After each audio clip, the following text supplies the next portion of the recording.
Está no ar. A Gente que Fala. O melhor programa de debates do rádio brasileiro. Gente que Fala. Tem texto e direção geral do jornalista Fausto Camunha. Gente que Fala. Reúne de segunda a sexta-feira formadores de opinião para discutir as principais notícias do dia. Gente que Fala.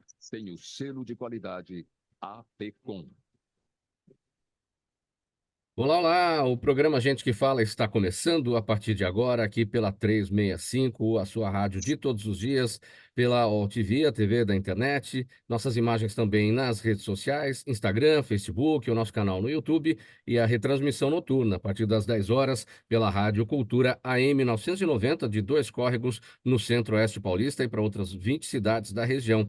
Pela próxima hora, o nosso convite sempre diário para você ficar com a gente, curta, comente, compartilhe a transmissão do programa Gente que Fala, interaja também com a gente pelas redes sociais. Eu sou Mauro Friesman, sexta-feira chegou e uma conversa especial hoje, o nosso convidado Marcos Monteiro, secretário municipal de Infraestrutura Urbana e Obras de São Paulo. Secretário Marcos Monteiro já esteve com a gente aqui por diversas vezes e retorna aqui para mais uma conversa com a gente. Boa tarde, como está, secretário? Seja bem-vindo mais uma vez.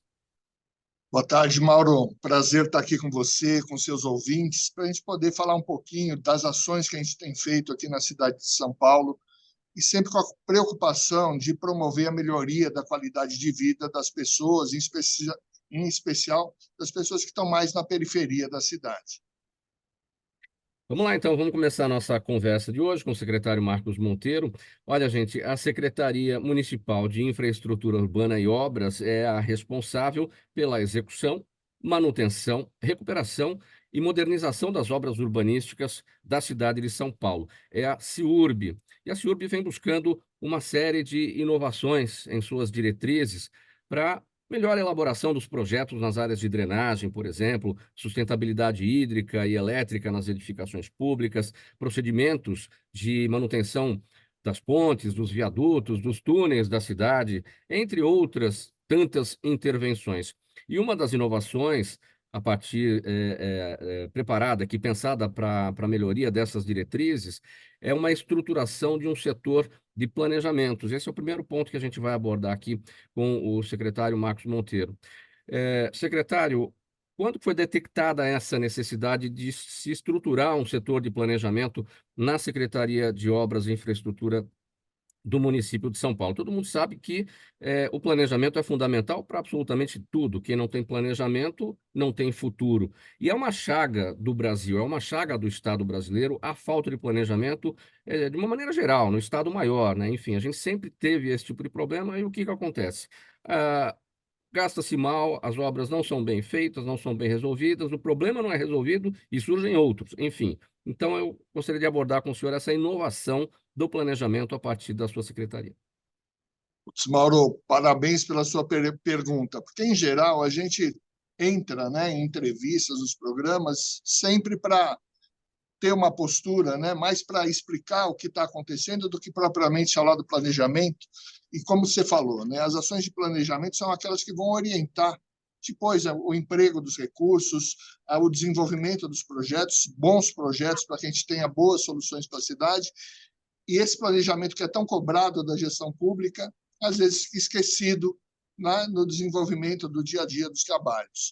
E aqui na Secretaria, realmente, desde o primeiro momento, o prefeito Ricardo Nunes nos pediu, né, que nós tivéssemos ações planejadas em todas as áreas que a gente fosse atuar.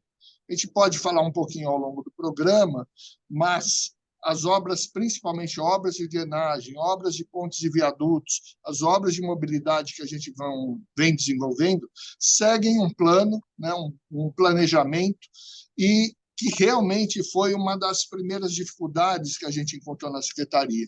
Lembrando que a gente chegou em 2021, no início de 2021, estávamos em pandemia ainda, uma dificuldade muito grande, né, porque muitas pessoas ainda estavam em home office, e a necessidade da gente ter informações e organizar esse planejamento.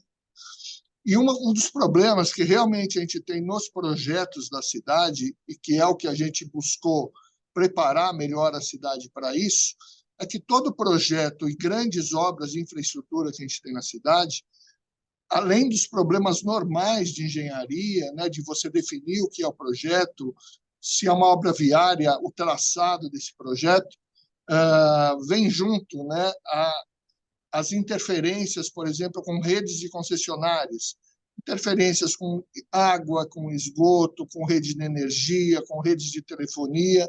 Então, você vai implantar uma obra, você vai encontrar esse tipo de problema.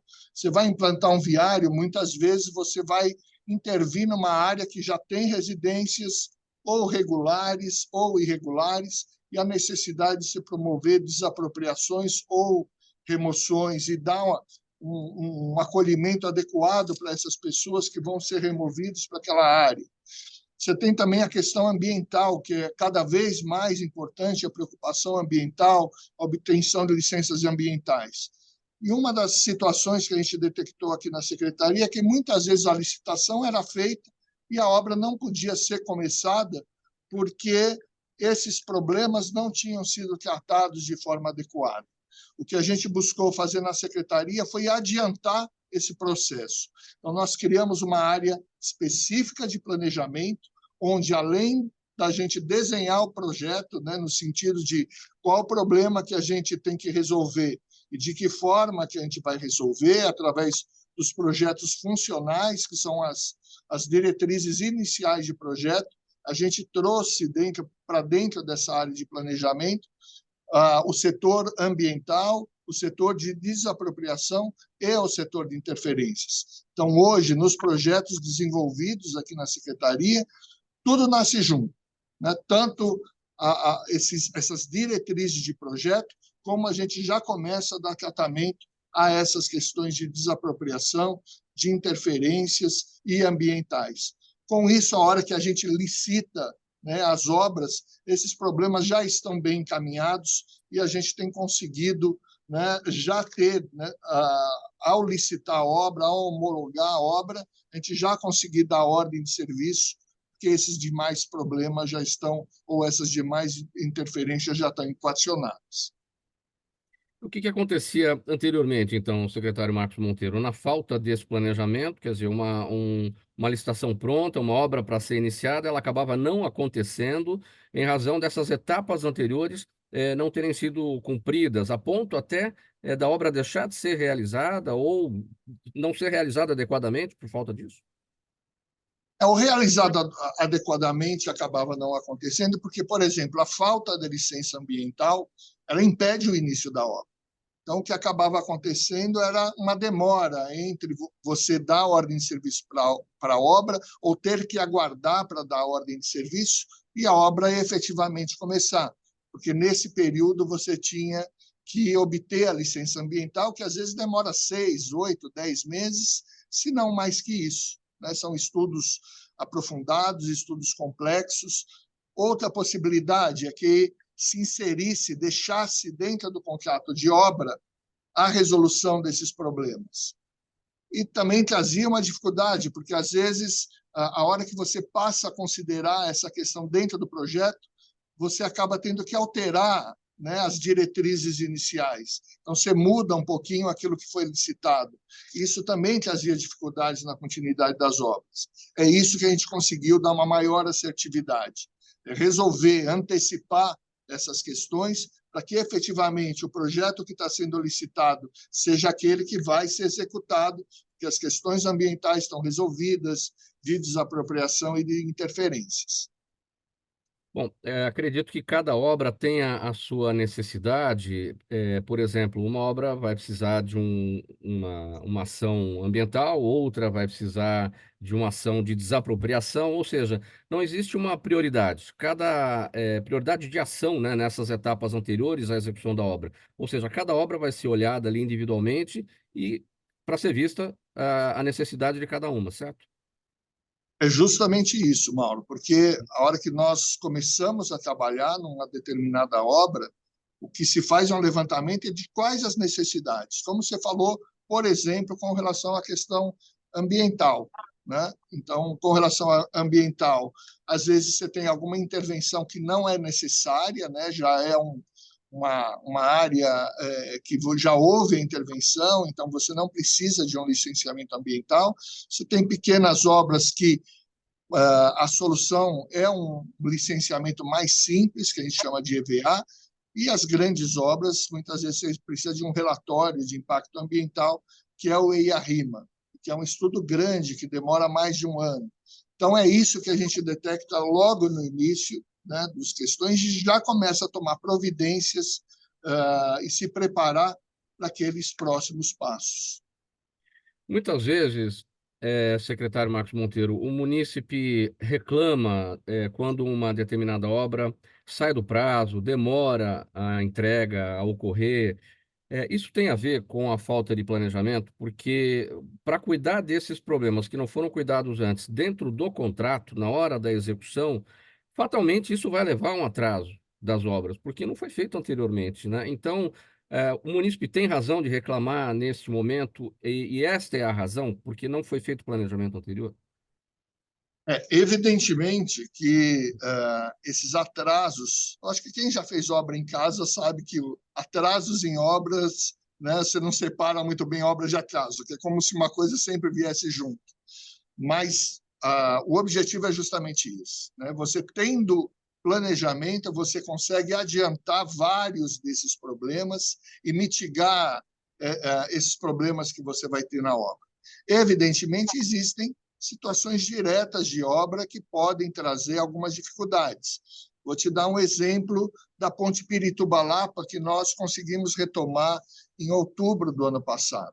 Ali houve um questionamento do Ministério Público com relação ao licenciamento ambiental.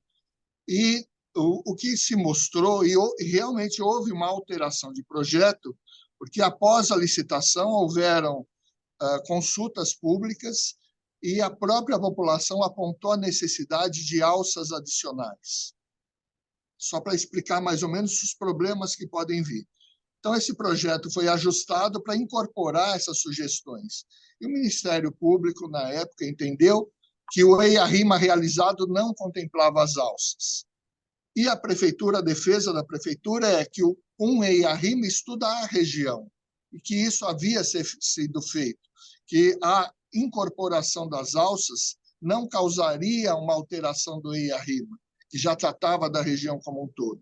E isso veio judicialmente, eu acho que foram quase 3 anos para a gente ter a definição final, e nós ganhamos essa causa lá em outubro, e a ponte da Pirituba-Lapa, hoje a gente está dando continuidade. Então, a gente vê que algumas coisas a gente consegue controlar, né, ou através de planejamento resolver, antecipar. Outras situações como essa, por exemplo, que foi resultado de um desejo da população, a criação dessas alças para reduzir o trânsito interno da Lapa, ela acabou trazendo uma consequência de paralisação da obra. Então, nós temos, sim, né, na gestão pública, inúmeros fatores que podem causar uma interrupção, e a nossa obrigação, como secretaria, como gestores, é antecipar essas situações e minimizá-las. Já que o senhor falou, secretário Marcos Monteiro, da Ponte Pirituba-Lapa, então eu acho que essa obra é o grande exemplo que a gente pode ter em relação ao que a gente está tratando aqui, a questão do planejamento que não houve, a ponto até do projeto agora ser alterado e ganhar melhorias. Aliás, para quem não é da região ali, não conhece, a Ponte Pirituba-Lapa, ela passará, né, sobre o rio Tietê, ligando os dois lados da Avenida Raimundo Pereira de Magalhães, não é? Então, o projeto ganhou, inclusive, melhorias a partir agora dessa retomada que foi feita em outubro. Isso, exatamente. Então, foram incorporados... Então, nessas conversas, né, durante esses 3 anos de paralisação, a gente deixou claro, né, nós deixamos claro que alguns ajustes foram feitos, e isso é natural dos projetos, Mauro, por mais que se estude, né, sempre você pode melhorar, e daí você tem que entender que chega uma hora que, olha, não dá mais para esperar, né? O planejamento foi feito, o projeto foi desenvolvido e temos que ir em frente, senão a obra não começa nunca, né? E isso, no caso da Pirituba-Lapa, foi feito. Mas houve a consulta pública, se entendeu que era importante, sim, a introdução das alças, e nessas conversas se melhorou efetivamente o projeto, a questão da da Raimundo Pereira de Magalhães, a circulação, a ciclovia que vai ser colocada. Nós vamos ter ali 3 pistas, sendo 2 de veículos e uma de transporte coletivo, em cada sentido. Vamos aumentar aquela passagem inferior que a gente tem por baixo da linha da CPTM. Então, hoje passa apenas um veículo ali, nem por sentido, né? Um veículo e ali é interrompido o tráfego na troca do sentido. Isso vai ficar mais largo, vai dar fluidez e todo um binário ali nas vias da Lapa para que a gente tenha uma maior fluidez de trânsito. Então, nesse sentido, após a consulta pública, a gente entende que o projeto melhorou bastante. Uma solicitação da população da região também é que não se entregasse a obra da ponte antes de se fazer essas adequações do viário da Lapa. Isso foi contemplado na proposta que foi feita. Então, eu acho que nós estamos bem tranquilos com o desenvolvimento desse projeto e com a entrega que vai ser feita para a cidade. Tem data prevista para ficar pronta esta ponte Pirituba-Lapa, secretário? Ponte Pirituba-Lapa, eu vou ver aqui, mas se eu não me engano, é final de 2025 ou meio de 2026. Eu vou confirmar para vocês. Sim.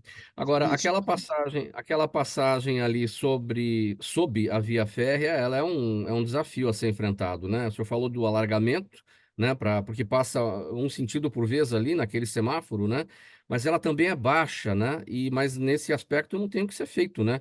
E um outro ponto ali também costuma dar alagamentos, né? Porque foi feito um afundamento debaixo daquela passagem para poder dar mais altura para os veículos altos, né? É um desafio aquela obra, não? Perfeito. Mauro, pelo jeito você conhece a região. Não sei se você mora por ali ou passa constantemente por ali, mas é isso mesmo, é essa realidade que você colocou. A nova passagem inferior não vai ser feita naquela posição, ela vai ser feita ao lado daquela posição, como eu falei, uma passagem bem mais larga. É um desafio grande de engenharia, porque você imagina que nós vamos ter que escavar por baixo da linha de trem, um vão bem maior, mas com os trens funcionando. Então, é um desafio grande e dando segurança para as pessoas, evidentemente.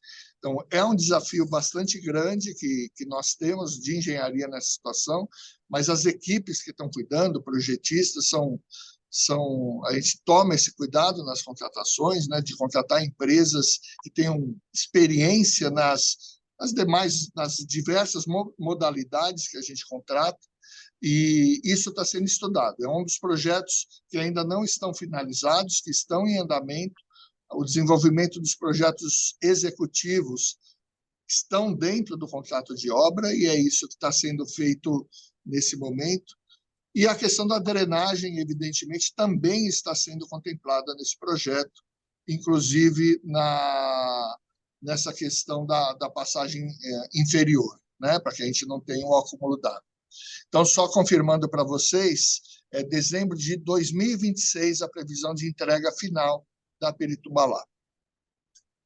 Muito bem, programa A Gente que Fala hoje, conversando com o secretário municipal de Obras e Infraestrutura Urbana da Prefeitura de São Paulo, Marcos Monteiro, aqui pela Rádio 365, a sua rádio de todos os dias. Nossas imagens também no AltV, a TV da internet, Instagram, Facebook, o nosso canal no YouTube, está tudo no ar. E a retransmissão às 10 da noite pela Rádio Cultura AM 990, de 2 córregos, no Centro-Oeste Paulista e para outras 20 cidades da região.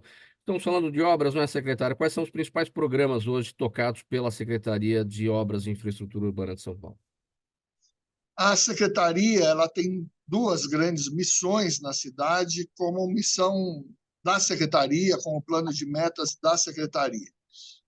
Uma delas é a questão da drenagem da cidade, onde nós podemos falar um pouquinho da questão de como é feito o planejamento da cidade e como nós estamos conduzindo as obras, e também a manutenção das obras de pontes e viadutos. É outro grande programa que está em andamento aqui na cidade. Além disso, 2 ações grandes que a cidade vem desenvolvendo. Uma é com a Secretaria de Educação, num programa de reforma de escolas ou de ampliação de unidades ou de novas unidades escolares. e também as questões de obras de mobilidade, que temos várias ações com relação a obras de mobilidade. Se você quiser, a gente pode começar um pouquinho com a questão da drenagem da cidade, que é um aspecto importante, né? A questão dos alagamentos que a gente tem na cidade. Então, o planejamento das ações de drenagem, Mauro, ele é feito em conjunto com uma instituição da USP, chamada FCTH, Fundação do Centro Tecnológico de Hidráulica, em que esse pessoal vai a campo, instala diversos equipamentos de medição de vazão, estuda todas as áreas da cidade para ver quais as redes que já estão implantadas, redes de drenagem, qual o volume de água esperado, dependendo para que tipo de chuva. Então, nós temos volumes de chuva diferentes, e a gente adotou aqui para a cidade proteger, né, como meta, proteger a cidade para a pior chuva que ocorre em 100 anos. É lógico que a gente não consegue fazer isso de uma vez para todas as regiões da cidade, mas essa é a meta, é proteger a cidade, né, e as obras que são feitas têm esse objetivo, proteger a cidade para essa chuva de 100 anos. Com isso, o FCTH desenvolve o que a gente chama de cadernos de drenagem, em que para cada bacia hidrográfica nós estamos desenvolvendo esses cadernos. Nós, em termos dos cadernos de drenagem, quando nós chegamos na secretaria, nós tínhamos 6 cadernos de drenagem preparados. Hoje nós temos 21. Temos 21 cadernos de drenagem prontos. Vamos editar ainda mais cadernos esse ano. Evidentemente, os primeiros que vêm sendo desenvolvidos são aqueles em que a gente tem maior problema de drenagem, de manchas de alagamento. E, quando nós chegamos, também existia a questão de como priorizar essas obras. Então, em termos de priorização, no ano passado, nós lançamos o Plano Diretor de Drenagem, que ele pega o caderno, a estruturação de um caderno de drenagem é mais ou menos o que eu falei. Se estuda a região da bacia geográfica, a impermeabilização daquela bacia, o potencial construtivo que ela tem para frente, todo o sistema de drenagem existente, e daí se faz uma simulação matemática, se coloca dentro do computador, né, através de softwares próprios, toda a modelagem daquele terreno, daquela ocupação, da drenagem existente, e a gente consegue simular, através dessa modelagem matemática, e confirmar, através dos estados dos equipamentos que a gente tem em campo, dos dados que a gente obtém, se aquela modelagem está representando a situação real. Então, isso se chama calibrar o modelo. E daí a gente começa a poder estudar os diversos tipos de intervenção dentro do computador, né? Ver qual a consequência que traz cada tipo de obra lá dentro do computador. Então, é dessa forma que a gente define as necessidades de cada bacia hidrográfica para a pior chuva a cada 2 anos, a cada 5 anos, a cada 25, a cada 50, e o objetivo que eu falei, a cada 100, que é uma chuva, né, quanto maior o tempo de retorno, que a gente chama, né, a pior chuva de 100 anos é uma chuva mais forte do que a pior chuva de 5 anos, por exemplo. Então, para isso que a gente prepara. E daí, dentro do caderno, se apresentam as soluções, as alternativas para a gente fazer essas obras. Daí, a questão era como priorizar essas várias obras. O plano diretor de drenagem veio para isso.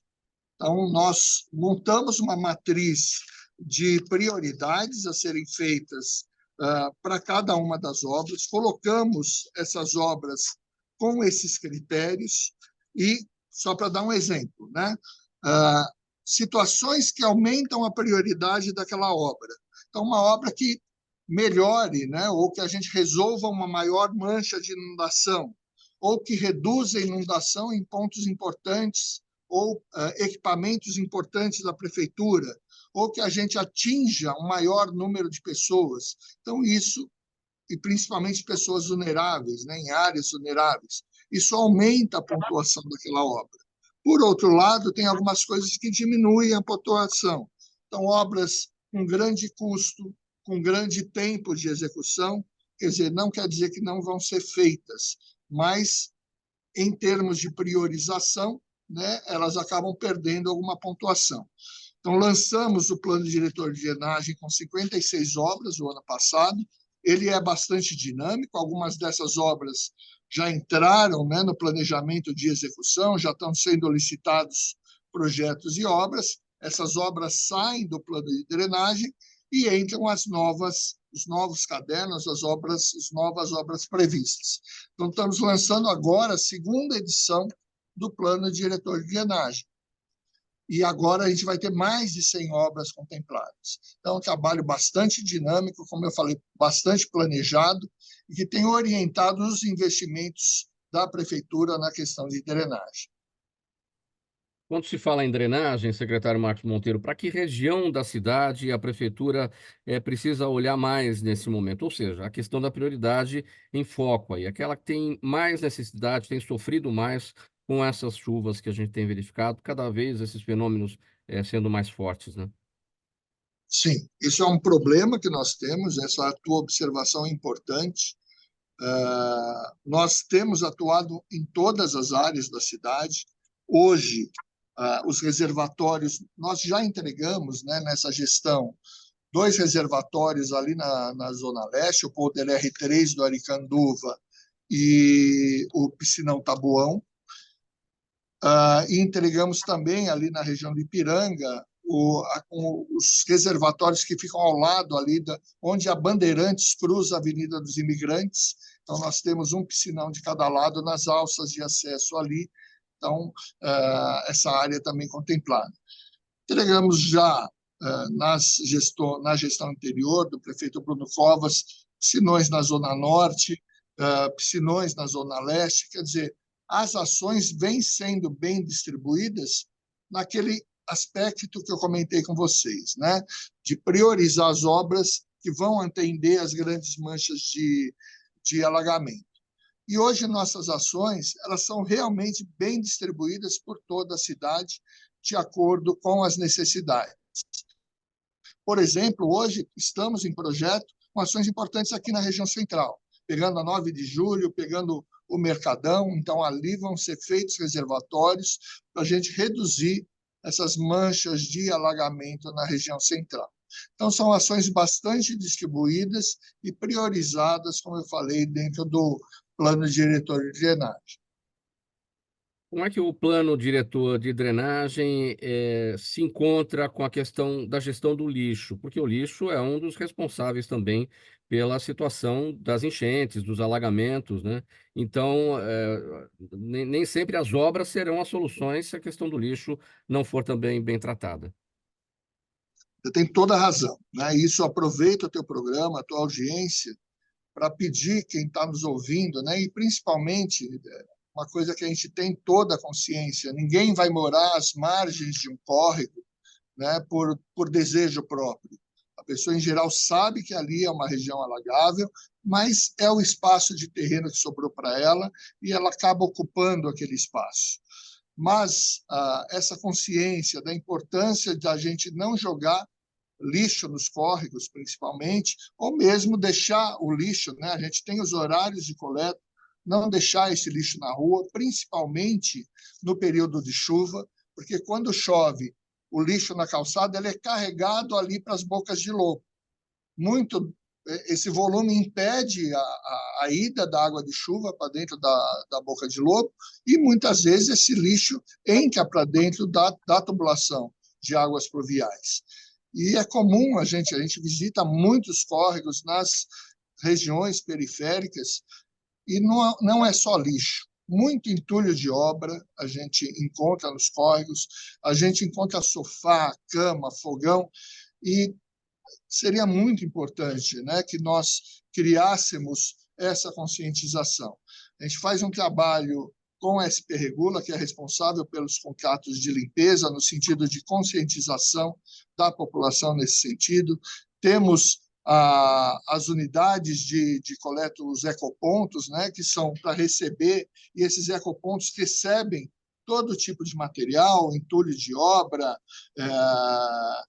e móveis e assim por diante, armários, toda essa deposição pode ser feita no ecoponto. Nós temos ecopontos por toda a cidade e também esse pedido, né? A gente só depositar o lixo, ainda mais nesse período de chuva, próximo ao horário de coleta e nunca jogar diretamente lixo dentro dos córregos, porque isso acaba impedindo, principalmente quando há o estreitamento, às vezes passagem, né, por baixo das avenidas, esse lixo se acumula e impede a passagem da água nesses pontos mais sensíveis.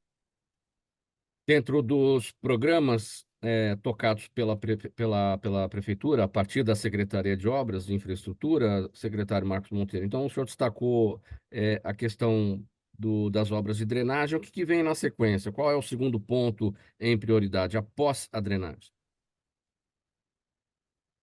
Olha, Mauro, a gente falou das obras de drenagem, eu gostaria de aproveitar um ponto que realmente é o prioritário para a Secretaria. A gente falou bastante de planejamento, né, nesse primeiro tempo que a gente está conversando, entender que todo esse planejamento implica em tempos de desenvolvimento. E nós não temos dúvida que é dessa forma que as coisas têm que ser feitas. Mas é importante saber que nesse período de 3 anos, né, as pessoas estão lá, nas margens dos córregos, nas margens de encosta, esperando essas obras estruturantes que têm que ser planejadas, mas nós não podemos deixar essas pessoas em risco. Então, uma ação muito grande que foi feita nesses primeiros anos para proteger as vidas das pessoas foram algumas obras emergenciais, né, que hoje tem bastante questionamento, e isso eu gostaria de deixar como um esclarecimento aos ouvintes. As obras emergenciais não são para resolver ou não têm o principal objetivo de resolver alagamento. Elas são feitas, sim, nos córregos, nas encostas, mas o principal objetivo delas não é resolver definitivamente o alagamento, e sim proteger a vida das pessoas. Então, as obras emergenciais são feitas nos locais em que existe o risco daquelas casas irem parar para dentro do córrego em função de uma erosão das margens, ou serem atingidas pelas encostas por deslizamento de terra dos morros. Então, isso é uma ação que realmente a gestão tomou como prioridade, a proteção das vidas das pessoas, e com isso, acho que resultado, né, dessa ação, nós não tivemos nenhuma morte na cidade nessa gestão em função de residências que tenham ido para o meio do córrego ou que tenham sido atingidos por encostas. Então, é uma grande vitória da gestão. Houve, né, bastante notícias de cidades aqui no entorno que tiveram problemas desse tipo. Nós entendemos que era necessário o trabalho de planejamento, mas sem descuidar do principal, sem descuidar das vidas das pessoas. É um programa que teve bastante êxito. A maior reclamação que a gente tem é que muitas pessoas viram e falam: mas fizeram uma obra até o meu vizinho e não chegou na minha casa, então a obra ficou por terminar. Então, não é porque ficou por terminar, é que realmente, dentro das historias da Defesa Civil, da Subprefeitura, dos engenheiros fiscais de CIURB, se isso a lei exige, que numa obra emergencial a gente delimite a área de risco. Então, esses técnicos foram ao local, entenderam que aquele era o trecho de área de risco, delimitaram. E agora, dentro de um programa importante que a gente está desenvolvendo, que é o PMRR, Plano Municipal de Redução de Riscos, nós estamos desenvolvendo um plano que envolve várias secretarias, que é como a cidade trata situações de risco, não só de alagamento, mas umidade baixa, calor excessivo, como o período que a gente está sofrendo esses dias, e quais as ações da prefeitura para enfrentar essas situações. Mas dentro desse desenvolvimento do Plano Municipal de Redução de Risco, nós contratamos censo de 200 áreas R3 e R4, que são as áreas apontadas pela Defesa Civil de maior risco na cidade, e estamos dentro desse censo, priorizando 100 áreas cujos projetos já estão sendo desenvolvidos. E muitas dessas áreas abrangem essas emergências. Então, a população pode estar certa que estamos trabalhando aonde foram feitas obras emergenciais, agora para complementar essas obras e dar a solução definitiva a esses alagamentos. Esses projetos devem ficar prontos até final de junho. À medida que forem ficando prontos, nós já vamos iniciar as licitações e, tendo as licitações prontas, iniciar as obras nesses locais. Então, uma segunda ação importante que tem a ver com as áreas de risco da cidade. Para manter ainda, secretário Marcos Monteiro, o raciocínio, o tema, né, dentro do seu raciocínio das obras emergenciais, as emergências acontecem, elas são fruto das situações fortuitas, enfim. Então, a gente tem que ter uma situação específica para agir sempre em emergências. Isso acontece em qualquer área da vida, né? E a cidade de São Paulo, evidentemente, não está livre disso. Mas como separar uma emergência daquilo que é de fato fortuito da emergência que acontece porque não houve um planejamento e aí abriu uma emergência ali naquele momento? Muito boa pergunta, Mauro. Então, assim, isso realmente é uma dúvida que surge, que se pergunta, e eu acho muito ruim aquele discurso, né, que quando algum gestor chega e fala, mas isso eu encontrei assim. Então, não pode ser, eu entendo que a prefeitura é uma instituição, independente da gestão que passa pela instituição, a prefeitura é a obrigação da prefeitura, como um todo, cuidar dessas situações. Agora, é inegável, né, que cada gestor que chega, ele pega aquele momento específico da gestão e dá a sua linha de atuação.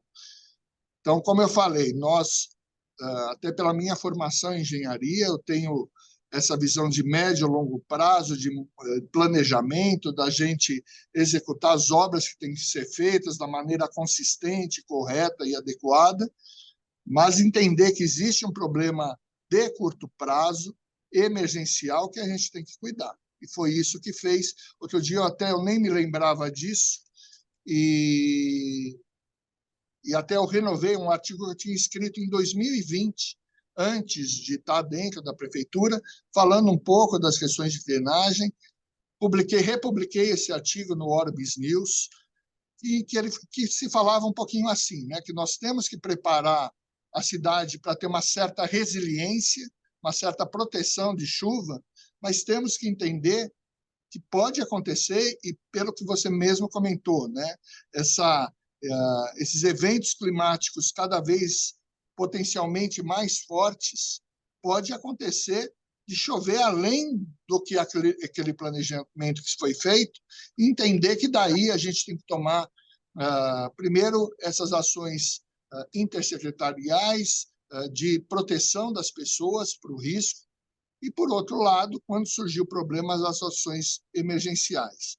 Então, lá em 2021, quando a gente chegou, nós chegamos implantando, né, e programando todo esse planejamento, mas também muito atentos à situação da cidade naquele momento. E nós, dentro desse primeiro semestre, pandemia, nós começamos a conversar com as subprefeituras para que elas levantassem os problemas mais urgentes, mais emergenciais que elas tinham nas suas áreas. Isso foi feito, realmente era um volume grande de situações preocupantes, e daí todo o processo de levantamento seguiu isso, né? Um levantamento das subprefeituras, dessas preocupações maiores, de situações em que, na próxima chuva, não se poderia garantir que não houvesse algum acidente trágico. As subprefeituras começaram a levantar essas áreas de priorização, pediram pareceres da Defesa Civil, e a Defesa Civil de cada região foi visitar esses locais e emitiu um parecer dizendo se a situação efetivamente era de grande risco ou não. Esses processos começaram a ser enviados aqui para a secretaria ainda final do primeiro semestre, início do segundo semestre de 2021. A secretaria analisou, enviou seus técnicos para analisar, e daí essa grande diferença, né? Para vocês terem ideia, dos processos que chegaram até a secretaria, cerca de metade deles não foram aceitos, porque não eram risco iminente, eram processos de alagamento. E, pela lei, eu não posso atuar emergencialmente por alagamento, porque a lei entende que é uma situação que já existe há algum tempo, e daí você tem que ter a ação da obra efetiva, você não pode atuar com emergência. Então, cerca de 50% dos casos eram alagamentos, a gente tomou medidas de começar a desenvolver projetos, ou fora do PMRR que eu comentei, ou agora dentro do PMRR, e aquelas situações que realmente eram emergenciais, que envolviam o risco das pessoas, nós começamos a instruir as emergências, e por isso o grande número de emergências. Mas tudo muito bem, como eu falei, estudado e avaliado por Defesa Civil, pela subprefeitura e por nossos técnicos aqui de Chiúra. Nossa conversa hoje aqui no programa Gente que Fala, edição de sexta-feira, com o Marcos Monteiro, secretário de Obras e de Infraestrutura Urbana do município de São Paulo, da Prefeitura de São Paulo, aqui pela Rádio 365, sua rádio de todos os dias, a TV da internet, nossas redes sociais também estão no ar hoje, sempre, o nosso canal no YouTube e a retransmissão à noite, a partir das 10 horas, pela Rádio Cultura AM 990, de Dois Córregos, no Centro-Oeste Paulista, e também para outras 20 cidades lá da região. Secretário Marcos Monteiro, o senhor ressaltou instantes atrás que muitas vezes a prefeitura é criticada quando precisa lançar mão das obras emergenciais. E, como tratamos aqui agora, as emergências acontecem e há necessidade de ações para os problemas do munícipe naquele momento sejam resolvidos. E eu quero aproveitar para que o senhor tenha a oportunidade de explicar para a gente como funciona nesse momento da emergência, porque a gente entende que pela emergência não há a possibilidade de perda de tempo, uma coisa leva a outra, né? E aí abre-se mão de licitação, né? Como é que funciona nesse momento o trabalho da prefeitura para poder agir sem licitação, porque o trabalho precisa ser feito imediatamente? Ótimo, Mauro. Então, vamos lá. Eu vou primeiro comentar o que diz a lei, que sempre foi feito, e daí eu comento os cuidados que a gente tem tido nessa gestão para melhorar esse processo. Então, a lei diz o seguinte: você pode atuar de forma emergencial, como eu falei, nas situações que envolvem o risco iminente das pessoas ou risco iminente para equipamentos públicos importantes, para hospitais, em escolas, situações desse tipo. Você tem que atuar de forma limitada, né? Apenas na região, na área em que você delimita, você tem que, então, delimitar esse risco, e é isso que diz a lei. Sobre a contratação, o que a lei diz, que nessas situações você pode não fazer o processo licitatório em função dessa urgência. Então, basicamente, é isso que diz a lei, e ela não entra em detalhes de como isso deve ser feito. Então, o natural, né, o que se faz nas emergências no país, é que o gestor público indica uma empresa, e daí pode ser qualquer empresa, evidentemente que o ideal é que ela tenha conhecimento daquela área que ela vai atuar na emergência, e os valores que vão ser... Essa é uma diferença da licitação, só explicando um pouco melhor, porque numa licitação você já tem um projeto desenvolvido e a planilha de custos daquela obra, pelo menos estimada. É lógico que durante a obra pode se encontrar alguma dificuldade, uma situação não prevista, e essa planilha mude um pouco, mas já existe uma planilha, já existe um valor de referência. Na emergência, como você entra atuando sem projeto, né, num primeiro momento, então você não conhece o custo disso. Então, daí o que as empresas se comprometem a seguir uma determinada tabela. Tá? No caso do município, essa tabela é uma tabela que a CIURB edita, né? Ela sai a cada 6 meses, é uma tabela organizada pela FIP, que todos conhecem, em que não só ela atualiza as composições, produtividade das obras, como também os valores dos insumos, os vários materiais de mão de obra. Então, os preços aqui da cidade de São Paulo, de várias regiões de São Paulo, né, de municípios vizinhos e até de outros estados, essas prefeituras se baseiam na tabela CIURB, que é uma tabela bastante confiável do mercado. Com o aumento, né, quando a gente começou a solicitar que as subprefeituras nos informassem, o volume que começou a chegar aqui na Secretaria de intervenções solicitadas realmente surpreendeu, um volume muito maior que se esperava, e a gente viu a necessidade da gente regular, né, colocar um fluxo melhor, um procedimento melhor no processo. Da mesma forma, o Tribunal de Contas já vinha acompanhando esse movimento e nós fizemos mesas técnicas no Tribunal de Contas, em que o Tribunal de Contas também lançou recomendações aqui para a Secretaria no sentido da instrução do processo. Então, uma coisa que não era regulamentada, que era a questão da necessidade do laudo da subprefeitura, da Defesa Civil, da nossa vistoria, isso não era regulamentado, isso passou a ser regra, em função das recomendações do TCE. E, internamente, nós também fomos tomando medidas para a gente melhorar esse fluxo de contratação de emergência.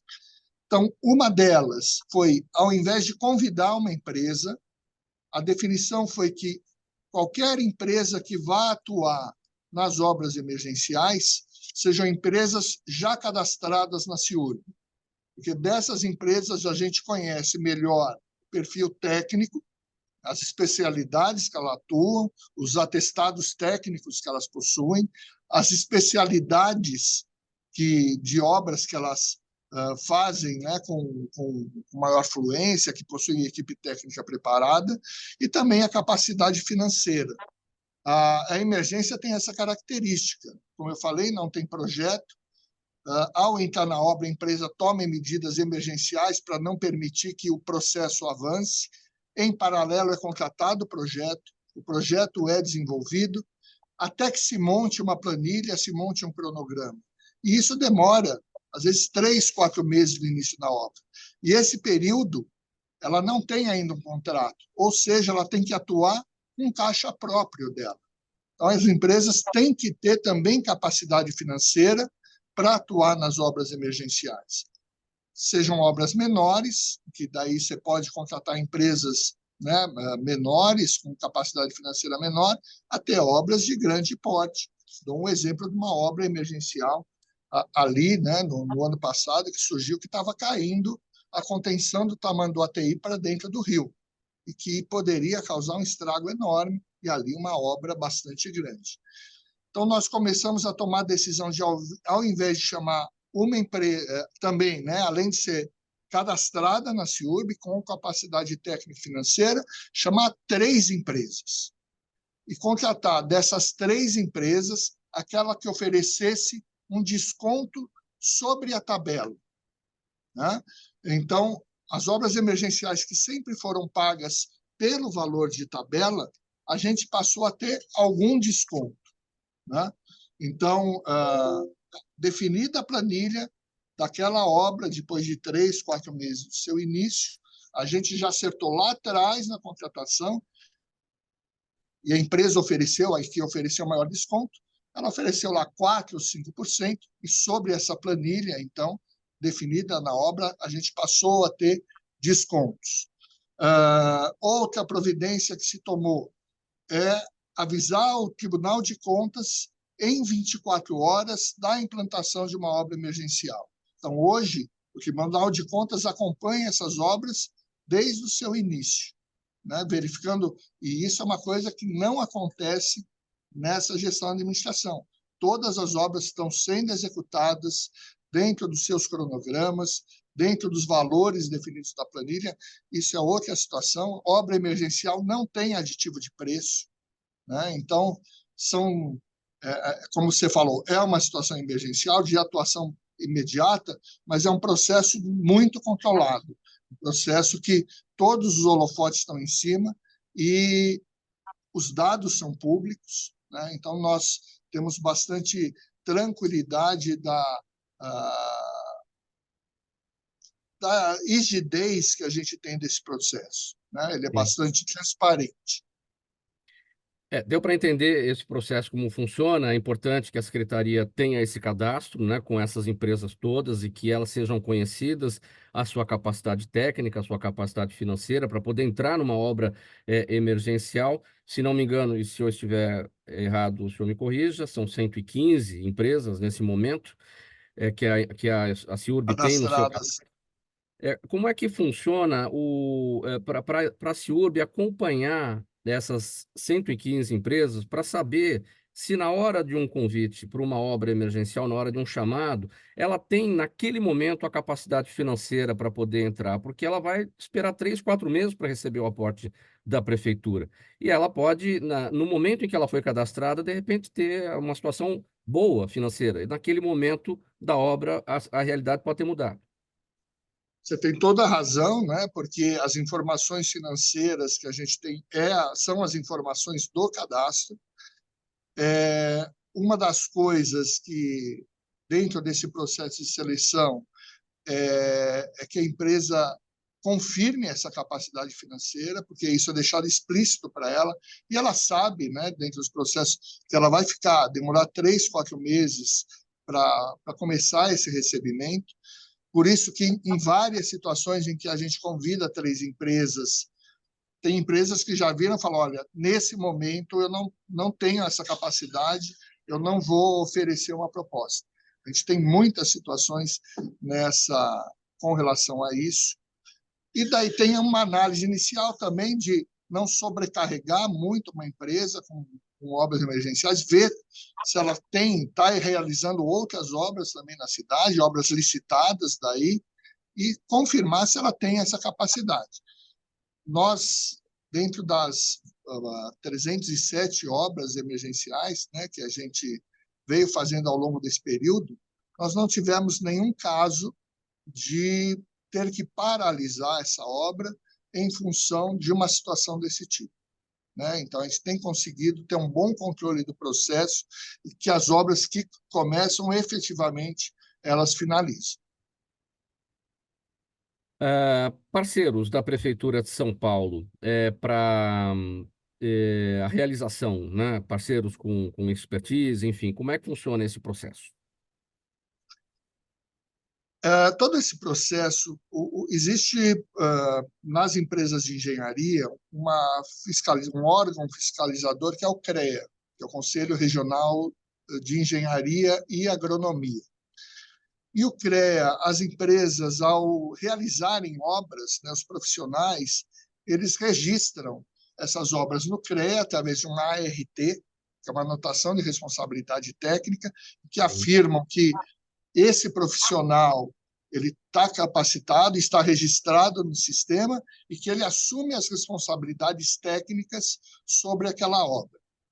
Ao finalizar uma obra, a empresa ou o profissional, e quando é uma obra pública, ela recebe um TRD, que a gente chama, que é Termo de Recebimento Definitivo, ou seja, ela acabou a obra dentro dos critérios adequados, com a qualidade adequada. Isso é um documento emitido pelas secretarias, pelos órgãos públicos e nas obras de CIURB, pela CIURB, e que elas registram esse acervo no CREA, né?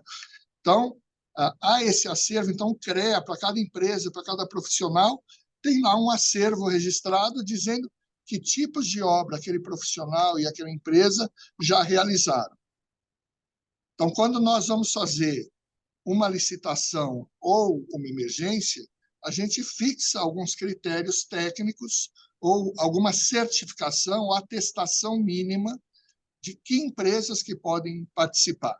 Ontem, por exemplo, nós tivemos uma reunião no Tribunal de Contas sobre o reservatório que vai ser executado na Praça Juca Mulato, que é ali em frente ao Tribunal de Contas. que é um reservatório que já está há algum tempo para ser executado. E uma das coisas que se discutiu foi a atestação das empresas para esse reservatório. É um reservatório de 110 mil metros cúbicos, ou, na verdade, são 2 reservatórios interligados, né? Forma tipo um 8 ali, os 2 reservatórios. E uma atestação é 110 mil metros cúbicos, um reservatório bastante profundo, uma obra de engenharia bastante complexa. E uma das coisas que a gente estava conversando no tribunal era a importância de ter uma empresa que, ao menos, já tenha nos seus atestados executado um reservatório de 55 mil metros cúbicos, com essas características, ou seja, 50% do volume que está se prevendo para lá. Então, é dessa forma que a gente seleciona as empresas, né? Você tem as características da obra que se deseja fazer, para aquela obra, para aquela característica, uma atestação mínima que te garanta que aquela empresa já executou obras daquele tipo, e daí dentro das empresas que têm cadastro na CIURB, você seleciona aquelas que tenham ao menos aquela atestação técnica. Nosso tempo já está quase se esgotando. Eu vou pedir brevidade para a gente abordar um último tópico aqui, secretário Marcos Monteiro, a questão das ações em relação a pontes e viadutos, que vez ou outra a gente acaba enfrentando problema, algum acidente que ocorre, alguma avaria na estrutura, em razão da idade dessas obras urbanísticas também. Qual é a possibilidade de um trabalho de zeladoria feito, por exemplo, por empresas, que empresas já façam isso, que adotem essas obras e que façam esse trabalho de zeladoria com o passar do tempo? Mauro, eu acho que todos, quem está na rua, está vendo o grande número de obras que a gente está atuando. Hoje nós temos o maior programa já efetuado no Brasil para recuperação, para manutenção dessas pontes e viadutos. São números muito grandes. Até o final dessa gestão, nós vamos ter mais de 300 inspeções e obras realizadas nessas pontes e viadutos. Esse programa ele segue a norma brasileira específica, que fala de que forma que você avalia as pontes e viadutos. Só dando alguns números para vocês, esse programa é um programa contínuo, dentro do que você falou, porque nós, na verdade, nunca tivemos isso na cidade. Hoje, esse programa é efetuado, como eu falei, de maneira contínua, onde a gente faz vistorias, e são diversos tipos de vistoria, projetos, quando necessário, de recuperação estrutural ou reforço estrutural, e a intervenção na obra. Só para dar alguns números para vocês, até agora, 1.351 inspeções realizadas nas pontes, são mais de 300 inspeções especiais, que é quando são contratadas empresas de engenharia que fazem ensaios nas pontes, montam modelos matemáticos para verificar a capacidade de carga daquela estrutura. Já realizamos 76 obras de recuperação em esforço em pontes e viadutos. Temos outras 131 obras de recuperação e reforço em execução. Outras 125 recuperações funcionais já contratadas, que daí é aquela questão de gradis, de passeio, de pavimento, de juntas de dilatação, são intervenções mais simples, e outras 203 em licitação. Então, são números bastante grandes, recuperando a capacidade de resistência, a capacidade funcional dessas pontes e viadutos, e estruturando também, e nós estamos com um projeto de uma licitação de ata, para que a gente dê uma resposta mais... Ata é um instrumento em que você faz uma contratação prévia de obras mais simples, troca de gradil, arrumar passeio, arrumar pavimento, trocar junta, são obras mais simples. Então, você meio que faz uma pré-contratação, e quando surge o problema, você chama aquela empresa da área e ela já automaticamente está contratada para a gente dar uma resposta mais rápida para essas demandas menores das pontes e viadutos. E para a gente encerrar, secretário Marcos Monteiro, em pouquíssimos segundos, que o nosso tempo já está bem no fim mesmo, quando os paulistanos, em especial os da Zona Sul, que moram, trabalham, têm seus negócios na Avenida Santo Amaro, vão ganhar a obra pronta lá da Santo Amaro? Santo Amaro, essa primeira fase, tem previsão de final de abril para ela ser terminada, né? Essa fase que já está lá entre a Juscelino Kubitschek e a Afonso Braz.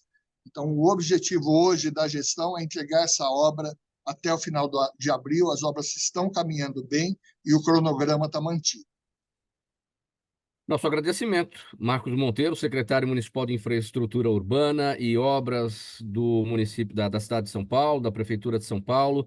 Secretário, até uma próxima oportunidade. Obrigado aqui pela presença, pelos esclarecimentos. Sua mensagem final em 5 segundos. Obrigado, Mauro. Sempre é um prazer estar aqui com vocês, respondendo às principais dúvidas dos paulistanos com relação às obras importantes para a nossa cidade, mas é isso que o prefeito nos orienta: acordar cedo e trabalhar para melhorar a qualidade de vida das pessoas.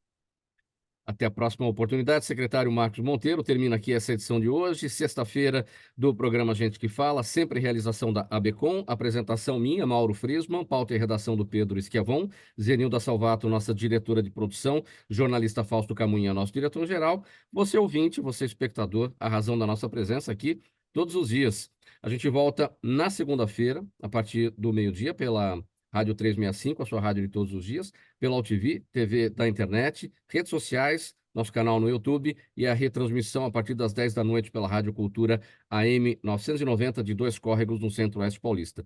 Um bom final de semana para todo mundo. Busquem descansar, busquem novas energias para a próxima semana, que logo chega. Quem vai ficar aqui pela 365, agora na companhia do Lucas Neto, que tem a melhor programação para você aqui. Um abraço, Lucas, um bom programa, um abraço para a audiência, bom final de semana, até segunda, tchau.